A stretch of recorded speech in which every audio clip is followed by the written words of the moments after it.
move forward in our learning. So we had a whole geometry class on Tuesday, and what we need to do is maybe go over it and conclude, finish this Gemara. It's actually not hard. It's as long as you know math a little, should be fine. So let's see, the Gemara that we learned spoke about these two types of sukkahs that are round. One sukkah that's round was the sukkah that Acherim called, he called it a shoivach, which is some type of a dovecote. And it is basically for birds. It's some round type of a structure. And Acherim said that's puzzle because it doesn't have corners. So it's considered too temporary. It's not permanent enough. Now, Rabbi Yochanan comes along and talks about a sukkah that's like a kivshan. The kivshan is a furnace, and it's also round.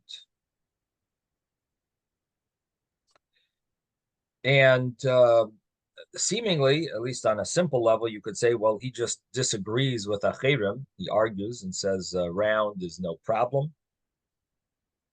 And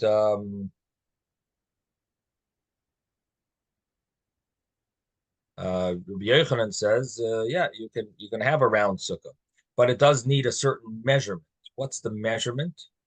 So the Gemara says that it's a very a large measurement. It needs to be the size, the circumference of this circle has to handle 24, has to be like the size of 24 people. Which the Gemara seems to say, who could this, like, where did we get such an extreme view? And ultimately, the Gemara says, I mean, it must be like, is it Rebbe? Rebbe is like the largest view that we know of. Is that the Rebbe's view is that it needs to be 4 cubits by 4 cubits, at least for a square sukkah. So the Gemara says, could that be like Rabbi Yochanan's sukkah? Is that his measurement? He says it needs the circumference has to handle 24 people. Would that be similar to Rebbe, who says a sukkah needs to be 4 cubits by 4 cubits? Anyway, so this is the discussion of the Gemara, and the Gemara is trying to calculate how big is a sukkah that handles 24 people. How big is that actual sukkah, and what would that be if it was square? How much would it be, and does that fit with Rebbe? Is that the same opinion as Rebbe? So ultimately, what comes out from this is that we've got Rabbi Yochanan, who allows a sukkah to be round, but it needs to be at least he has a very large measurement of how a sukkah should be.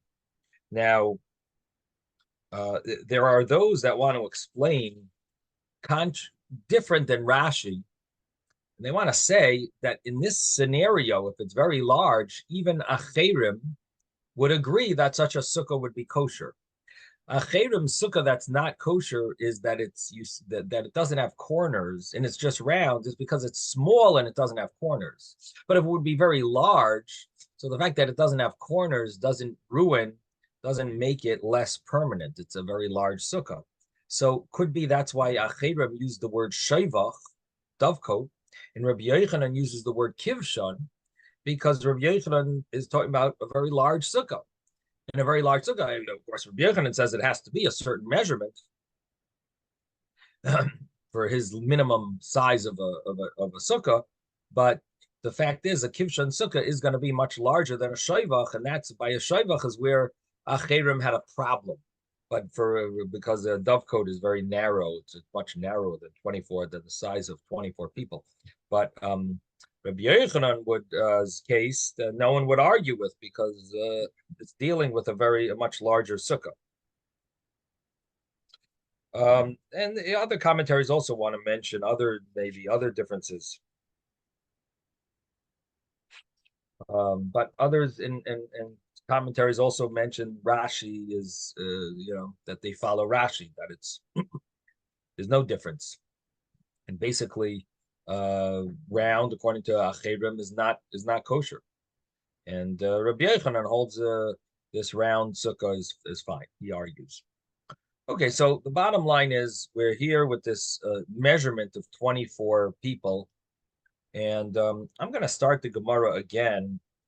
I guess we'll try to just go through the entire piece now, um, inside, so you get the whole flow.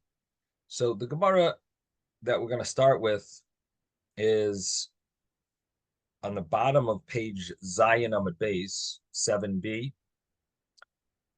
It's about 8 lines up from the bottom of the page.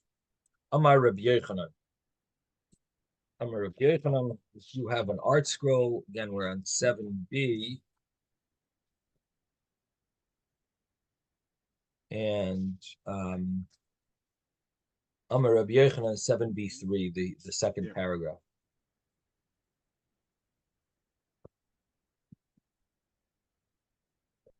Okay. Amar Rabbi Yochanan, Sukkah Asuya Kekivshan.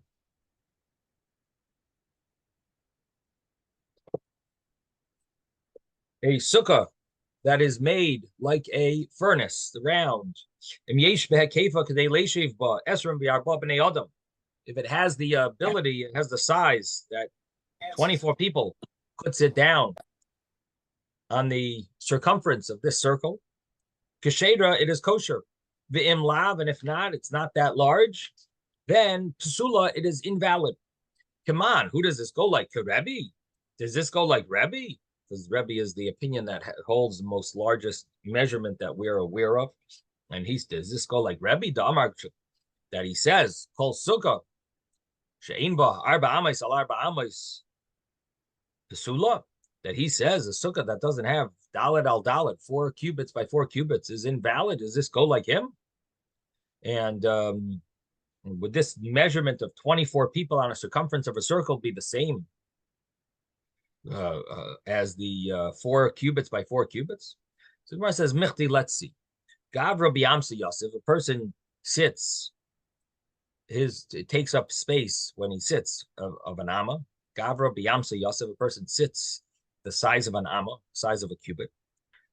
And kol sheyesh b'hekefay shloisha tvachim yesh b'reichav tepach. Any circle that has in the circumference 3 handbreadths will have a reichav, will have a diameter of a tefach, of a handbreadth. So it's basically multiplied by 3. And as we mentioned before, that the Gemara does not deal with the specific fractions of the circumference of a circle, which is really 3.14, and even that is probably a little off. But the Gemara just deals with the general main numbers, and therefore it gives this calculation that the circumference of a circle is 3 times the diameter. So we're trying to figure out what his measurement of 24 people around the circumference of the sukkah. So if every person is considered to sit in a space of an amma, of a cubit, that means the 24 ammas of a circumference. What does that mean? That the diameter of that circle would be 8. So if you have a sukkah that is so that would mean that the diameter is 8. And the Gemara says, according to Rebbe, all you would need would be betresar sagi. The sukkah, if you use this calculation, that the diameter is 1/3 of what the circumference of a circle would be, according to Rebbe, a diameter of 4 is enough, not 8. And if a diameter of 4 is enough, because 4 by 4 sukkah, so that would mean that the circumference of a circle sukkah would be 4 times 3, which would be 12. But Betresar sagi, 12 should be enough, according to Rebbe. So this opinion seems to be double the size of what Rebbe would hold. and we don't find such an opinion. So how is Rabbi Yochanan's calculation for a circle sukkah to be 24? Where does that come from? Now, again, the calculation is based on every person sits in the space of an amma, and therefore, according to Rebbe, your square is basically a four is based on the calculation of four. The diameter of a square is four. The is 4 cubits, and so if you had a circle, it would be 12. The Gemara says, "Hani mili beigula."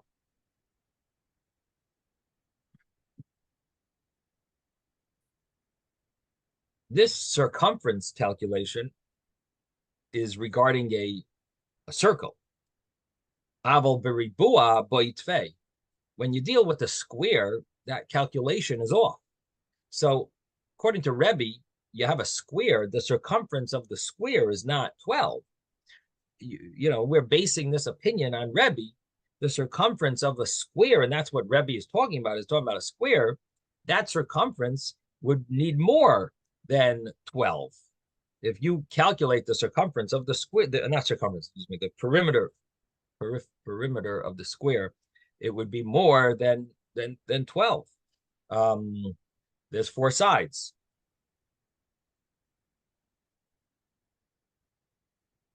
So the Gemara says, "Michti, let's see, kama meruba yoser al ha'igol." How much more is a square than a circle? So the Gemara says, "Revia, a quarter." So what that would mean is, if you would take a third of 12 and you add it on to the number 12, you would have 16. And that would be adding on a quarter, the way the Gemara calculates it. It's really a third, but the Gemara calls it a quarter because in the final number, 16, adding 4 was a quarter. So you add it on retroactively, it turns out that it's a quarter. From the final amount, it's a quarter. From the original amount, it's really a third. The Gemara often does that. It uses a different way of calculating, that it uses fractions based on the final amount. But in any event, so the Gemara says, how much is the maruba? How much is the square more than the circle? It's a revia, it's a quarter more, which means that the square is b'shitzar sagi. The Gemara says that 16 people should be enough for your circle because that's the measurement. The perimeter of the square is 16 cubits. So that would mean that a circle that has 16 people sitting would be the size for a kosher sukkah, according to Rebbe. So 16 should be enough. This is a question because how does Rabbi Yochanan say 24? The Gemara is stuck with the question. It should be enough 16. Why did Rabbi Yochanan say you need 24 people? 16 should be enough. So the Gemara answers, Hani mili beigol denafik migoy ribua. Your calculation, would be a circle. 16 would be enough if you would have a circle inside a square.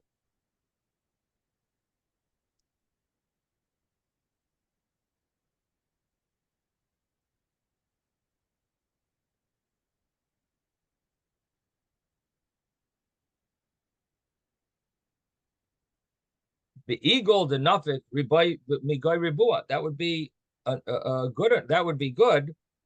A circle that's inside a square. Aval, but ribua the nafik migoy igula, but a square that is put inside the circle. Boitve mishum moirasha de karna. So you need more because of the moirasha, the sticking out of the corners. So you would need it to be a much bigger circle. So because you're in need of this square dalet amos, your you want a 4x4 sukkah, and you have a circle sukkah, but what we're going to calculate is a square of 4x4 that would fit inside your circle. And that would be according to Rebbe. So in other words, you're making a circle sukkah, no problem. But keep in mind, you still need it to be a square of 4x4. So you got to be able to fit a 4x4 square inside your sukkah. So Gemara says, Michti, let's see. So how big is this sukkah then? Yeah, 4x4, how big does the circle really need to be then?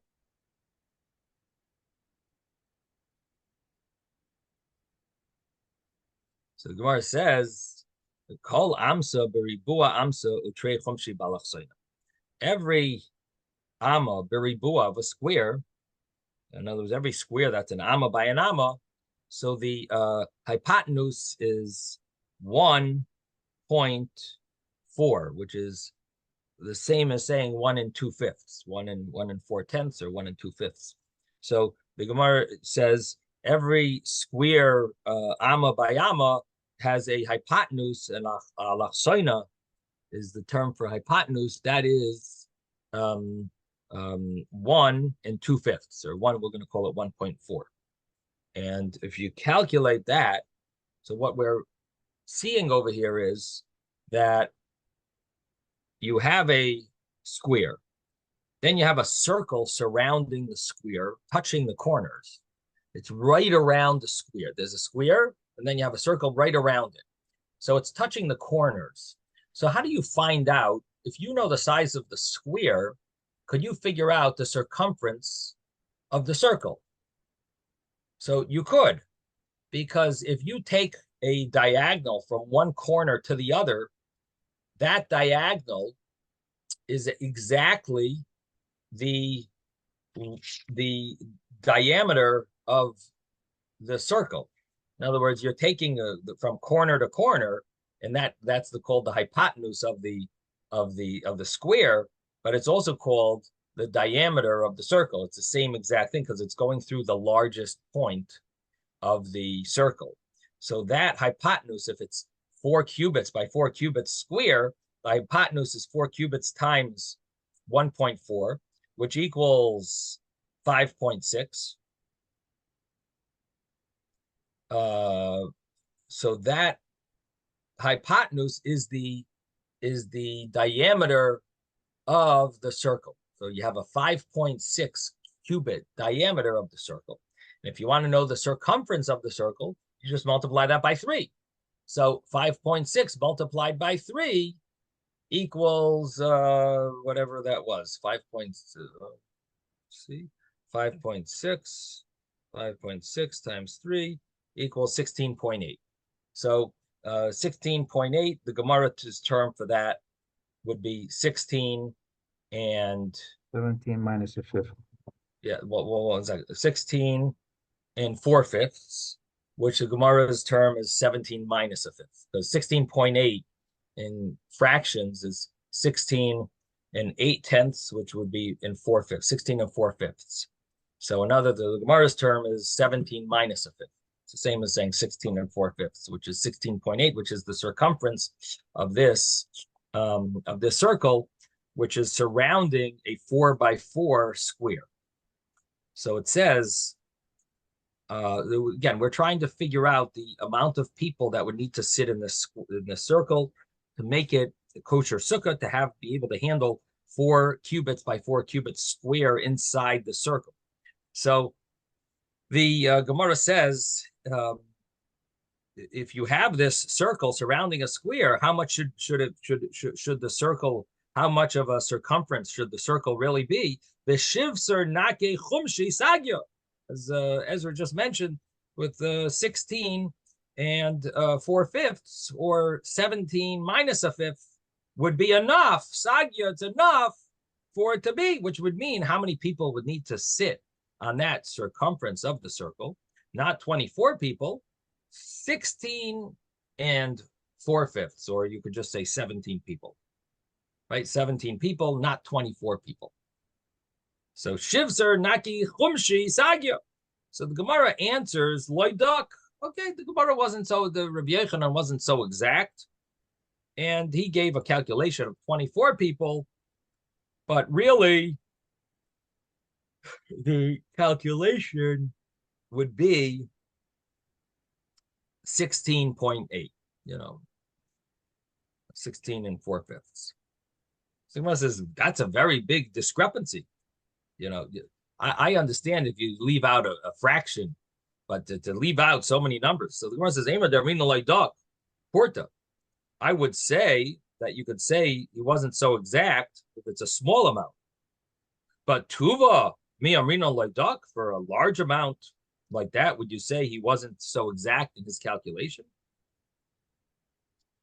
So Amar Le Mar Kashisha Bered Rav Chizda Rav Ashi. So Mar Kashisha, the son of Rav Chizda, said to Rav Ashi, the whole calculation must be off. Me Savris, do you really think Gavra B'Yamsi Yosef, a person sits the size of an Amma, Tulasa Gavri betray Amsa Yosef.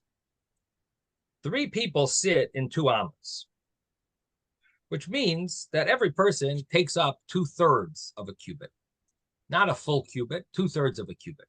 That's why if you have 3 people and each of them take up 2/3 of a cubit, it would equal 2 cubits, not 3 cubits. So for every 3 people, we subtract a cubit. So when you say 24 people around a circle, that's 24 times 2/3, not times 1. And 24 times 2/3 will be, so that means you'll subtract 8 from it. So the Gemara says, 3 people sit in 2 Ammas, and according to Rabbi Yochanan, you don't need 24 Ammas, you need 24 people. So kama havilahu, how much will this calculate to? Shitzar, 16. Because for every 3, 24 has 8 threes in it. So just think about it that way. So subtract 8 from it, right? So kama havilahu shitzar. Now you have you take the calculation would be 16 amos. So sukkah needs to be 16 amos. And so Rabbi Yochanan said 24 people, which is basically 16 amos. So the Gemara says anon, but according to Rebbe, the opinion is 4 by 4 square. The hypotenuse of that would be 5.6, which the circumference would be 16.8. And if that's so, 16 people, 24 people, which would be 16 cubits, is a little off. It should be 16.8 cubits. So anan shivser naki chumshabina. We need more than that. 16 is not enough. So if you want to use the calculation of 2/3, every person sits in 2/3, it comes out that Rabbi Yochanan is saying you need a sukkah that's 16 cubits. But that's not true. Rebbe holds that you need the sukkah, and we're assuming that he holds like Rebbe because we don't have any other opinion like this. So assuming he holds like Rebbe, he should have said not 24 people, but a higher number, because 24 people just means 16 cubits. And it really needs to be bigger than that, 16.8. At least 25 people. Even 25 is not enough. 25 people would be 16.75, 16.66. So if you need 16.8, you would need 18 people, seemingly, right? 16, yeah. You need 18 people? I think so. So the Gemara answers loyduck. He was not so exact. He gave it it was a little off. It's a small amount here. Instead of 16, his calculation is 16 cubits. It's 16.8 cubits. So if you look in the calculation in a sense of cubits, he's only a fraction of a cubit off. So you could so the Gemara says, yeah, okay, he was loyduck. I could accept that, except for the fact that you want to just use a rounded number. That's no problem as long as you're more strict. But if you're using a rounded number, which is more lenient, then you're messing everyone up. you want to round it up. It's almost like, if you give a bigger number, you could round it off. But you give a smaller number, you can't round it off because then people are going to mess up over here. They're going to make a sukkah the wrong size, an invalid size. I would say that that you could say a loy duck answer when it goes for a chumrah, more strict, but you can't say a lakula miamrina loy duck for to be lenient. Can you say he wasn't exact and he left out a fraction? You can leave out a fraction if it's not necessary, not if it's necessary. Here it's necessary to make it a kosher sukkah. So if he was going upward, if he wanted to say instead of 16.8 cubits, he could have said 17 cubits. That I would accept, because that's a loy duck l'chumra. That's a being more strict. So he said 17. Really, you could get away with 16.8, but he said 17 because that's the the rounded off number. But to say 16, that you're that you're ruining the halacha. So Amalei Ravashi. So now Ravasi goes back and he says, you know what? Let's backtrack. With this idea of 2/3, let's scratch that. Let's go back to our original understanding. Really, a person sits at a size of an amma. So a round sukkah, when it says 24. that there needs to be 24 people, it means 24 ammas. However, and in addition to the fact if a person sits at an amma, the real size of a sukkah, according to Rebbe, should be 16 4/5 or 16.8. That should be the amount of people. In other words, that really what it should be is 16 4/5 of a person.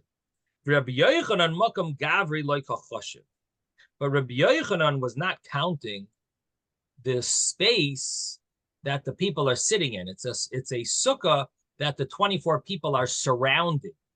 So you have a sukkah that 24 people, they're not actually sitting in the circumference, they're sitting around the circumference of the circle. So the circumference of the circle, you really have to subtract a little. Why? Because instead of the circle being around the 24 people, the outer part of the 24 people is really the inner part of the 24 people. You're counting from the inside, not from the outside. From the outside, yeah, 24 people are standing there. It's 24 amas.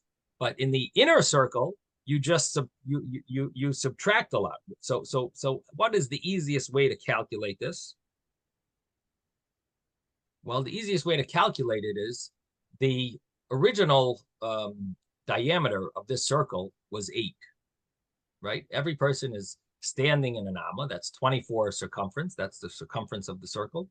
The circumference of the circle is 24. That means the diameter of the circle is 8.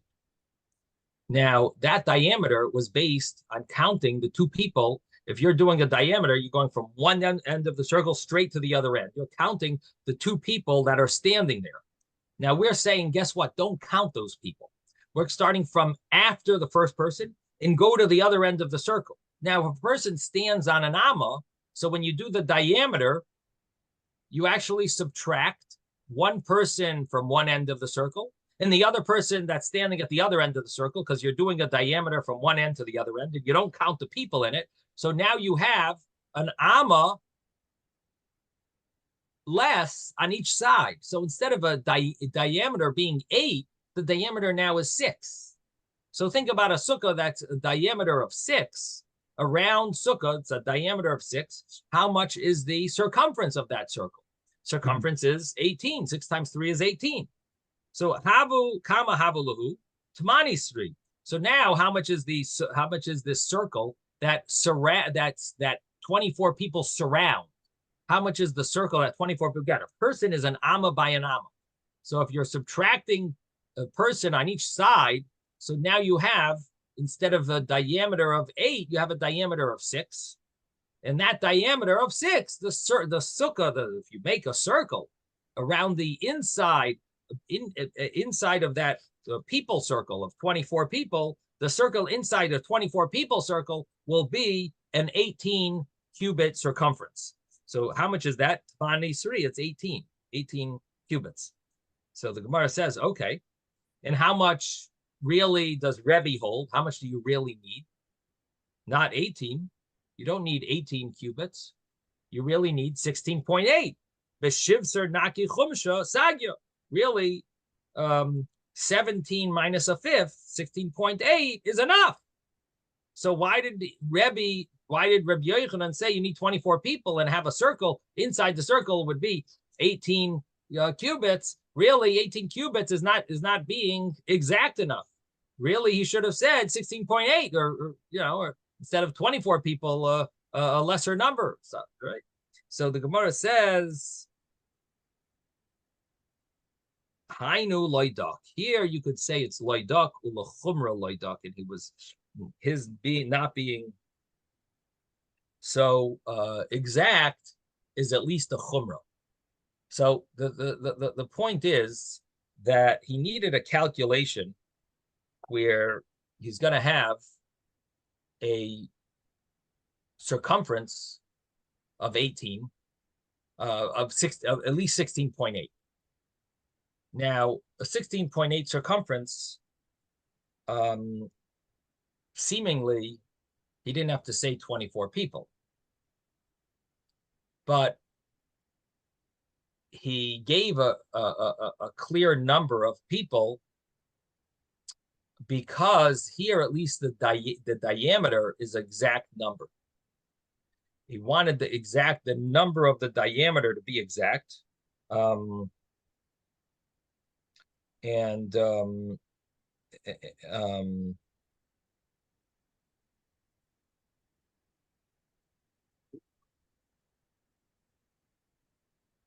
it comes out, if you have a diameter of 6, 1 second, the diameter would be a diameter of 6 would equals 18. If he did it any other number, it wouldn't have been an exact size diameter. In other words, he couldn't have done 5 because 5, the diameter, the circumference would have been 15. So we needed to do 6, which equals 18. So he had to pick one. He wanted to pick a solid number. So he picked a solid number that equals a diameter of 6 instead of 5 and a fraction. So it ends up being a circle. Really, he only needs 16.8, but it ends up being an 18 cubit circumference of the circle. But 16.8 would have been good enough, and that's his calculation. And really, he holds like Rebbe, and it's he holds of a 4x4 sukkah. What comes out is that the sukkah needs to be 4x4, and you want to make a circle around it. No problem. You want to dwell in a circle sukkah, okay, but at least it should fit a square sukkah of 4 cubits by 4 cubits, and that calculation is 24 people that stand on a circle around this square. That would be the circle that's inside the 24 people would be a kosher sukkah. So that's the calculation that the Gemara gives, and if you got a little bored from the calculations, we're done. The Gemara tries to come up with one other answer, but it says it can't work. Here, let's just finish up over here. So the Gemara says, Rabbanan de Kisri, the Rabbanan of Caesarea, yeah. But Amrila Dayane de Kesri Amri, and some say the Dayanim, the judges of Kesar, they would say that Igula denafik migoy ribua, that a circle that's inside a square,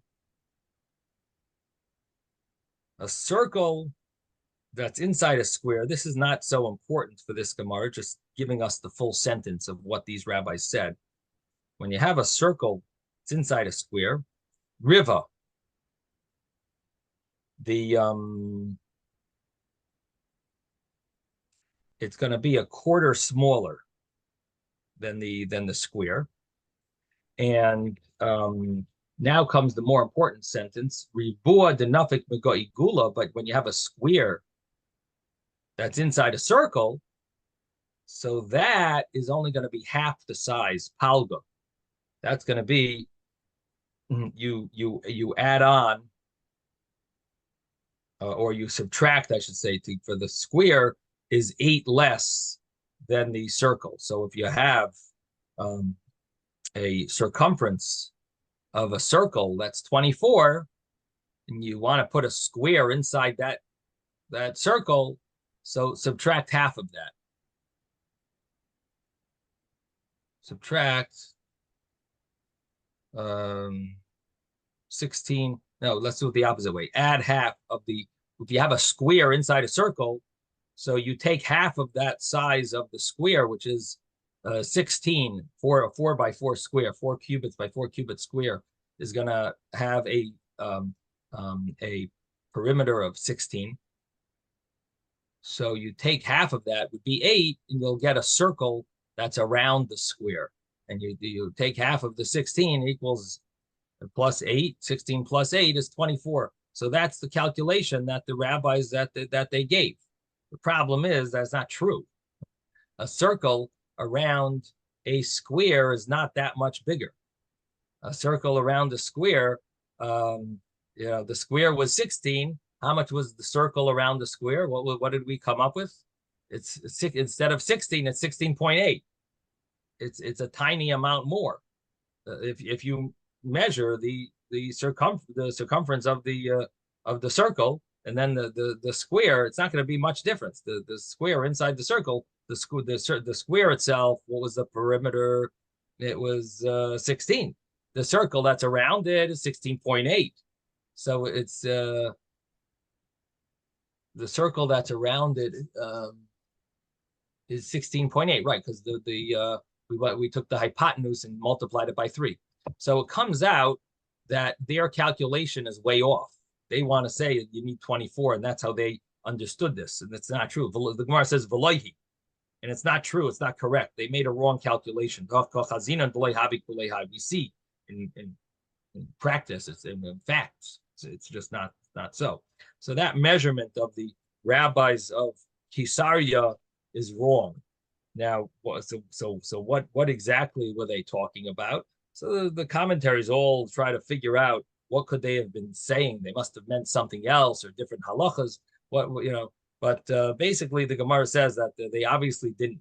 The Gemara thought that they're going to use that statement to answer this statement of Rabbi Yochanan, because Rabbi Yochanan's statement that you need 24 people seemed a little extreme and it didn't seem to fit any opinion. So they wanted to use these rabbis of Caesarea to explain it, but it doesn't work out. And obviously their discussion was really meant something else, and it's not the way we're understanding it. So that's basically the end of this complicated Gemara and this calculation Gemara. And now we're going to the next Gemara. The next Gemara talks about mezuzah and a sukkah. In other words, how does it work if you live in your house and you want to make it a sukkah for sukkahs? And also, what rooms would be obligated in a mezuzah? We're dealing with a potter.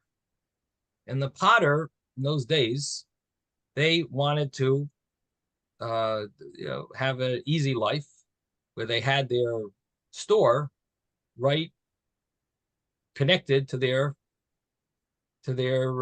house. So they had an outer room and an inner room. The outer room, they would do they would sell their stuff. And in the inner room, that's where they would do all their personal, that's where their house was. And, it's probably conserved, first of all, time and rent and who knows what. And anyway, so the question is, can you use the outer room for a sukkah, or can you use the inner room for the sukkah? And which rooms need a mezuzah? So the Gemara says that Amar Reb Levi Mishum Reb Meir.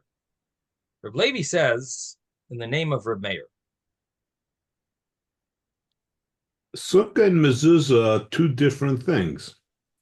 What you're saying now, if you're saying a sukkah is only a temporary house. For 30 days, you don't need a mezuzah. So what you're saying is right. They seem to be opposites. Sukkah and mezuzah are opposites. Right. A sukkah is like a temporary dwelling, and a mezuzah means a permanent dwelling. In order to be obligated mezuzah. So here we're going to see what Reb Levi says. So Amar Reb Levi Mishum Reb Meir. Levi says the name of Reb Meir. Shtei sukkah shal yotzrim. Two sukkahs, the two structures of the potters. Zu lefnim mizu. One inside the other one, which means you need to go through one of them in order to get to the other one. So one is the pnimi, it's called the inner one, and one is the outer one. There's an outer room and an inner room. I'm calling them sukkos, two sukkos of the potters. So one is lefnim, and one is called the pnimi, and one is called the chitzoina, the outer one.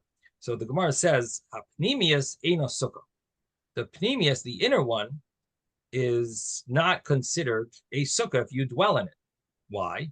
Because it does not look like you're dwelling in a sukkah. Why? Because a whole year round you dwell in this and you live there and you sleep there. It's not recognizable on sukkahs that you're sitting there for the purpose of a sukkah. Now, normally, when you make a sukkah, it doesn't need to be made with kavana, with intent for sukkahs. So in truth, maybe, and that's according to the opinion of Beis Hillel, who we follow, that a sukkah doesn't really need to be the lishma, made for the purpose of sukkahs. You could use the schach, okay, but the thing is that here the sukkah is not recognizable at all. That in other words, because you use it year round, so it sort of ruins it because you live in it year round. And let's take a look. Rashi over here says that if you look at the Rashi over here, the Pnimi Eina Sukkah. So Rashi is on the 12th or 13th line from the top. He says, Pnimi is Eina Sukkah, and Bo Leishe Basukkah B'chag L'Shem Sukkah. If you want to sit in it and dwell in it, inside it, on Sukkahs, for to be fulfilled the mitzvah of Sukkah, V'avagav D'loi Be'inon Sukkah L'Shem Chag, he says, but even though you really don't need to build a sukkah, we hold like Beis Hillel that you don't need to have a sukkah that's made for sukkahs. Beis Hillel came along, the Matri Sukkah Yishana, they permit a sukkah even if it was made an old sukkah. The Masnisin in a Mishnah that we'll soon see on page 9. Hacha ain't a sukkah. Here it's not considered a sukkah. The Leiminkara Milsa, the Lashem sukkah who darba. It doesn't look like you're dwelling in it for a sukkah. So even though a sukkah would work, that wasn't made for sukkahs, but here the problem is you're dwelling. It really does not look like your sukkah. They'll call you my sashana dyer pasam. The whole year round you dwell there. And your dwelling, your whole dwelling is over there. Now, seemingly, the what we're talking about here, I'm assuming is that it doesn't that you're not changing the schach. You're not really changing anything. The whatever your roof was is a kosher roof for a sukkah. Because I would think that if you changed your roof and put on new schach, then in schach for sukkahs, maybe that would be a kosher sukkah. But here you're not doing anything. So it doesn't look like you're dwelling in a sukkah. At least that's my understanding. I didn't look through the commentaries on this piece. So I'm not sure what the commentaries say, but that's my guess. I don't know if any of you see in the art scroll or anything else, but that's my understanding. So the Gemara says that in this scenario, the Pnimius is not a sukkah. It's not a kosher sukkah. V'chayeves b'mezuzah, but it is obligated in a mezuzah because you dwell there year round. V'chitzoyna, but the outer room, sukkah, that could be considered a sukkah because you don't really dwell there year round. You maybe sell some things there and so on, but it's not really dwelling. It's not a place of dwelling. So the chitzoyna is a sukkah. Upetura min mezuzah, and it's going to be exempt from a mezuzah. It's going to be exempt from putting up a mezuzah on the outer room. Only the inner room would need a mezuzah. The outer room you're using to get into your inner room, but that would not be obligated in a mezuzah. Now, the Gemara asks a very strong question on this because we know that when you have a room leading into another room, that is a scenario where you need to put a mezuzah. For example, and this is very practical, many people have a corridor where they go through in order to get to their bedroom. So does that entrance to the corridor need a mezuzah? It's a it's a small area, which on its own should not need a mezuzah. But because it's a base, it's like a room that leads to another room, it leads to a room that's obligated in a mezuzah, so that room would also need a mezuzah. Of course, this is contrary to what the people in the regular people who don't know the laws of mezuzah. They buy one mezuzah for their house, and they think that's good enough. Every room needs a mezuzah, and of course, we learned earlier in this tractate about how a room that's less than 4 by 4 could be exempt from a mezuzah. If it's less than 4 by 4, it doesn't have the exact measurement. We talked about also the argument between the Rishonim, the commentaries, the halachic authorities, if the 4 by 4 measurement is that cubic feet that you go by. Do you go by the final number, or do you need it to have a width that's 4 cubits and a length that's 4 cubits? So if you have a length that's 20 cubits, but the width is 3 cubits, it's not gonna make it. So we said there's a machlokes in the poskim in the authorities if that is considered a kosher room or not. But here we're talking about a corridor that's less than the size, but it's leading to a kosher room that would need a mezuzah. And the Gemara asks this question. The Gemara says, why doesn't the sukkahs hayotzrim, the sukkah that's for these potters, their sukkah should also need, the outer room should need a mezuzah because it's leading to the inner room, which is a permanent dwelling. The outer room, okay, it's not a permanent dwelling, but it's a room that leads to a kosher room, that leads to a room that's obligated in mezuzah. So Gemara says, why is it so that the chitzoyna, the outer room, is exempt from a mezuzah, since you're going through it to have a chitzoyna k'beis shar? Let the outer room be considered like a beis shar, a entrance room, which is a small room before the that you use to get to the house, like some type of a porch or something. So let it be like a beis shar, and to the inner room, to hapnimis. It's a beis shar for the inner room. V'tischayev mezuzah, and let it be obligated in a mezuzah. Of course, not biblically. It's rabbinically obligated, which is the this is the law that a mezuzah would be obligated. You would need to put a mezuzah on, at least rabbinically, and so the Gemara says that mishum delay kaviyah. You know why? The reason why it's not permanent. Even the inner one is not really permanent. Even the inner one is not really permanent, and therefore, even the inner room is only obligated as a semi-permanent room. So the semi-permanence of the inner room is not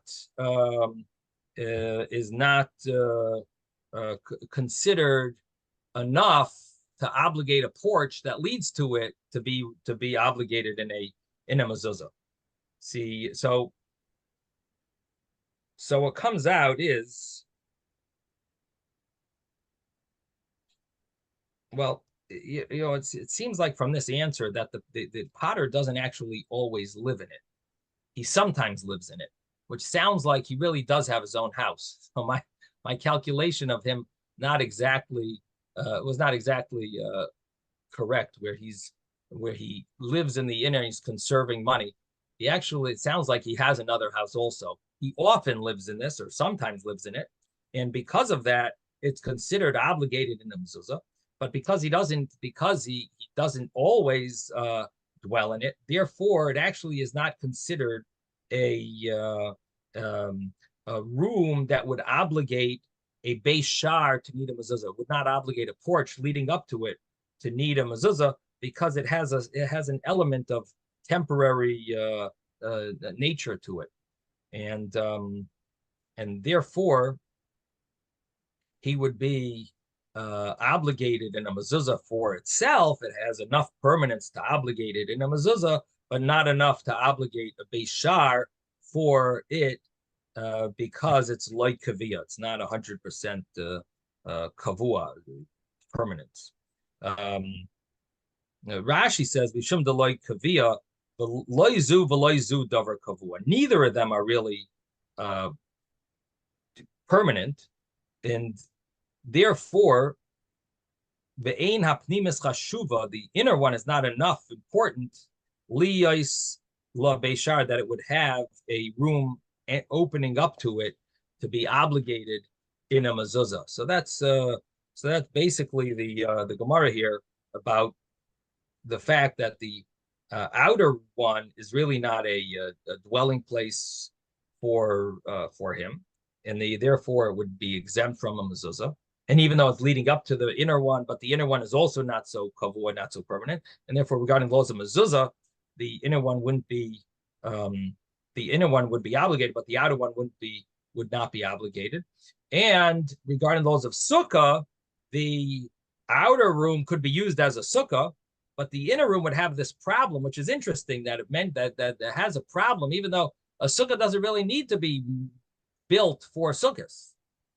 But nevertheless, it would be a problem because this is exactly how he dwells in it during the year. Because he often dwells in it, it would be considered a puzzle.